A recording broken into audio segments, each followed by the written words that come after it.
Welcome to my channel. Today I've been getting George ready for the old car show. I've had to clean the spark plugs and the points and the bodywork. I've also taken the carburettor apart today because it was a bit dirty inside the bowl. And see if it starts.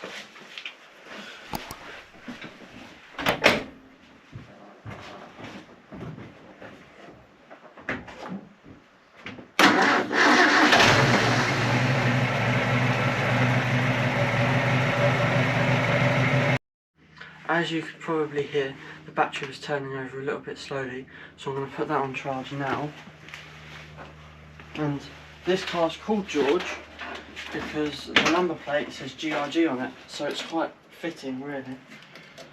And my granddad owned this car for probably my whole life and before that, so it's quite nice to be working on it.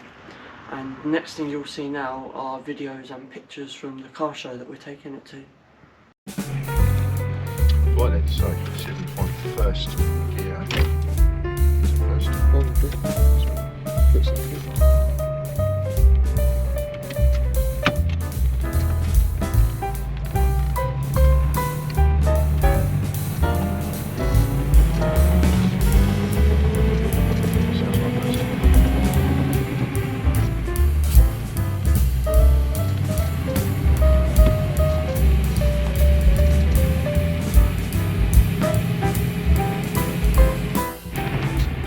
So this is my first time driving this particular car, and for this junction here I'm just going to use first gear.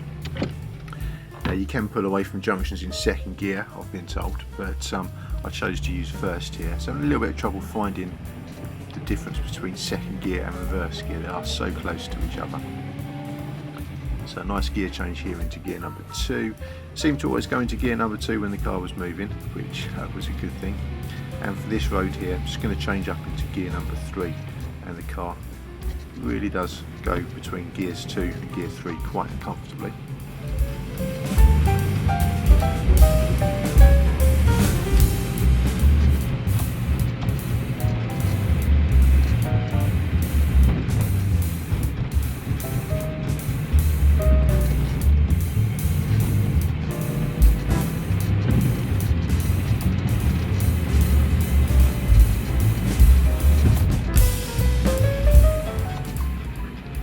So we're just coming up to this next junction, so I've started braking nice and early and into gear number 2, and you heard the clonk there. So the synchro mesh on gear number 2 was not quite good enough to take that, so maybe next time I need to just bring the speed down a little bit lower before I take gear number 2, or do a little bit of double declutching.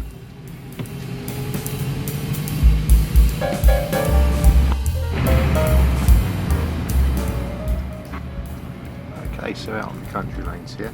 It's going from gear number 3 to gear number 4 there, and the car really does cruise quite nicely in gear number 4 we found here. It's the first time changing into gear 4 on this particular trip, and my first time using gear number 4 ever in this particular car, and it was doing a little around 30 miles an hour, a little over I think at this stage, and the car felt really comfortable in gear number 4 for this little stretch, just coming up to Bredgar village here.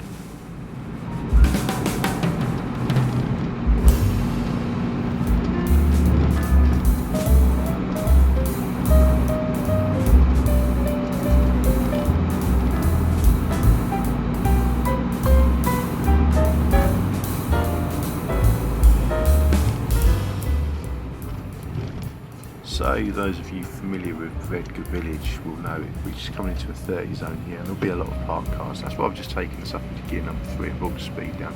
So we're doing well under 30 miles an hour now. Just to be sure, the brakes on this car do feel really good, but I don't want any nasty surprises, people coming out of these driveways.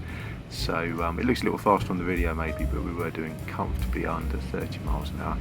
And you can see some parked cars just coming up here, and we'll have some oncoming vehicles too. Bystander there having a good look at the car as we go past. We noticed a lot of people looking at us as we were driving this, which is really nice to get an old car like this out on the road, to be honest.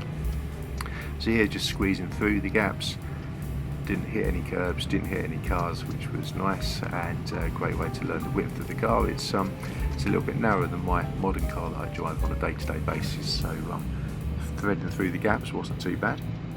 And here you can see we're up in Bredgar village now, just coming up towards the church, and then the public house called the Sun, just coming up on the left soon after the church here. So the Austin club that we belong to, they hold a monthly meeting in this pub, the Sun on the left here. Third Wednesday of every month. It's a lunchtime meeting, and we have a regular visitor there.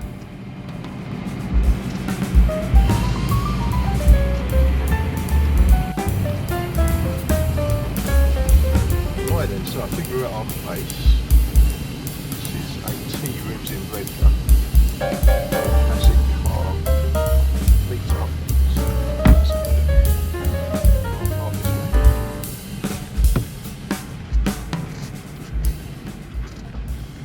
So this is actually Bredgar and Wormshill Light Railway, as well as a coffee shop. And you can see the railway track we're just about to drive across here, and a very nice venue for the car meet today. So, seeing as this is Bredgar and Wormshill Light Railway, we were very fortunate that they allowed us to look around the shed with the trains in it. You can see here they're not running today. This is where they look after them, service them and store them, and we were allowed to actually get right up close to them, which is something that we've never been able to do here, which is a pleasant surprise for us when we arrived. So we didn't want to miss this opportunity to have a quick look around. And you can see here that we've kind of got access to all areas. We had a quick health and safety talk before we entered the building, because well, as you can see here, there's quite a bit of a drop into the pit. They're clearly working on this engine, and there's oil patches and various other trip hazards around. So after our health and safety briefing, we were allowed to walk around. They didn't say anything about not touching things, but I was very careful. I didn't walk up on the footplate to this particular engine. We just popped the camera inside. Don't want to take too many liberties. Very nice to be allowed up close and personal to these big old machines, which are, to be honest, very impressive. They do a very good job here of looking after them, and you can find Bredgar and Wormshill Light Railway. We'll put a link in the description to this video. In fact, you can take a look at their open days, various opportunities to come along here and take a ride on these trains. You can even pay to be a driver for a day, I believe. You can get involved with the maintenance, you can volunteer here. There's all sorts of things that can be done here. And there's a fantastic tea room as well, of course, as there is for many of these places. So quick look around here, and then we'll get onto the cars.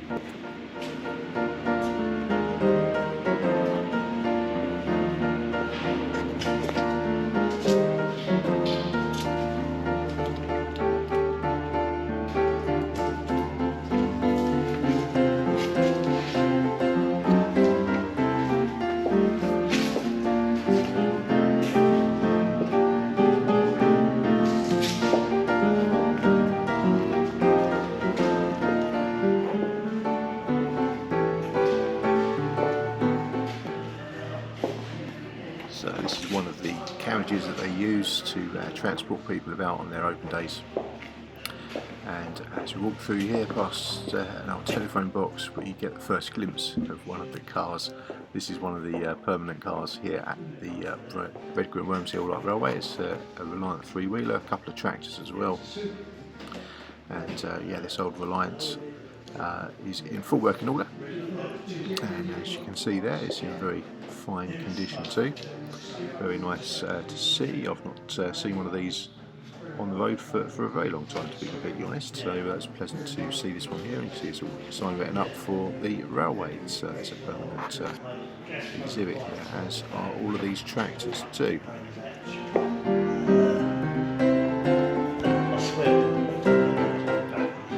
And this is a bit of a treat for us here, the Beam 14 HP open tourer here, and you can see there the pedal configuration. We believe that's the clutch pedal in the middle there under the steering column, the gear shifter with the wooden knob on top.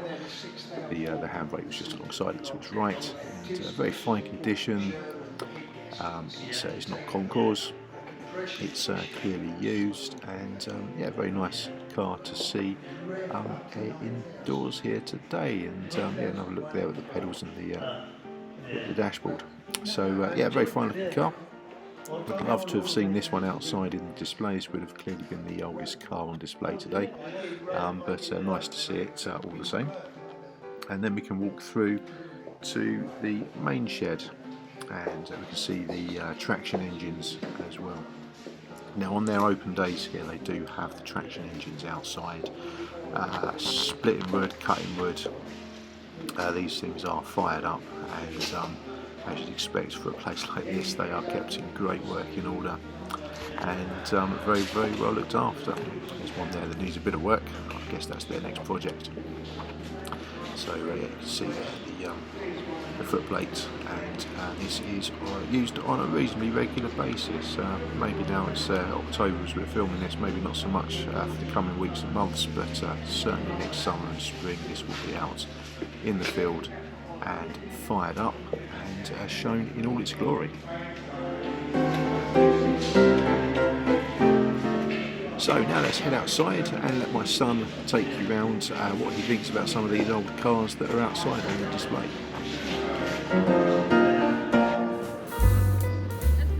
Here are the videos that we took of the cars that were taken to the show. There were quite a few here, bearing in mind it was a cold Sunday morning.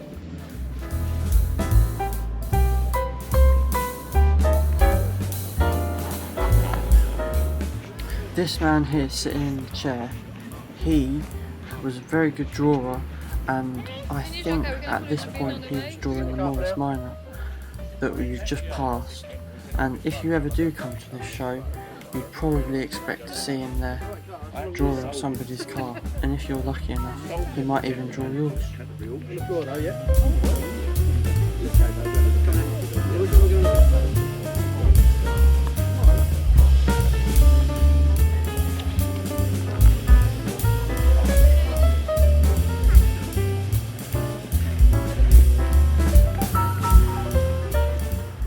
This red car here looked amazing, but the amount of unburned petrol that was coming out of those exhausts, you could probably run our Austin 7, especially with the fuel prices of today. It's just crazy how much fuel that car wastes. It did smell quite nice, but still a lot of fuel wasted, and his poor bank account.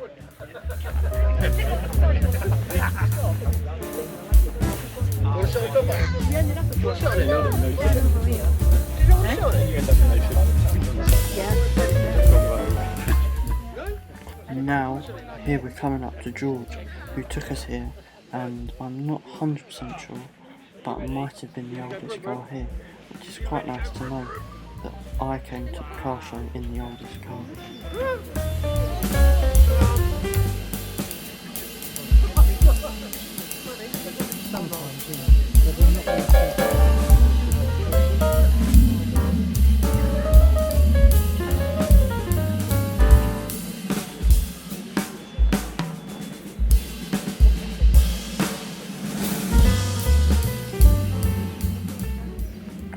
Here, there are two Jaguar XKs. We used to have one of these in black. However, we did have to sell that, not only because it had lots of problems, but also it meant that we could get the Austin 7. And my knowledge of cars has become so much larger because of that Austin 7.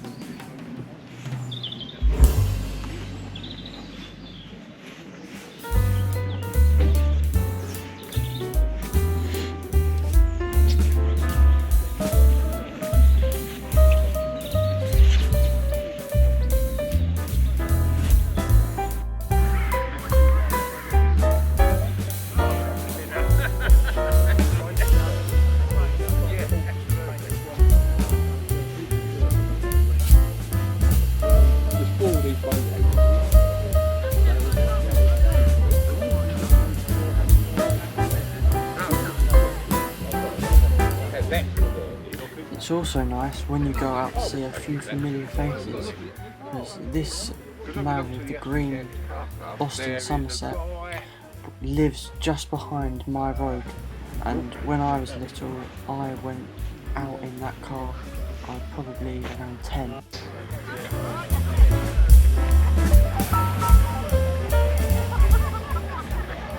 Thank you for watching this video. Don't forget to like and subscribe for more old car shows and Austin 7 content.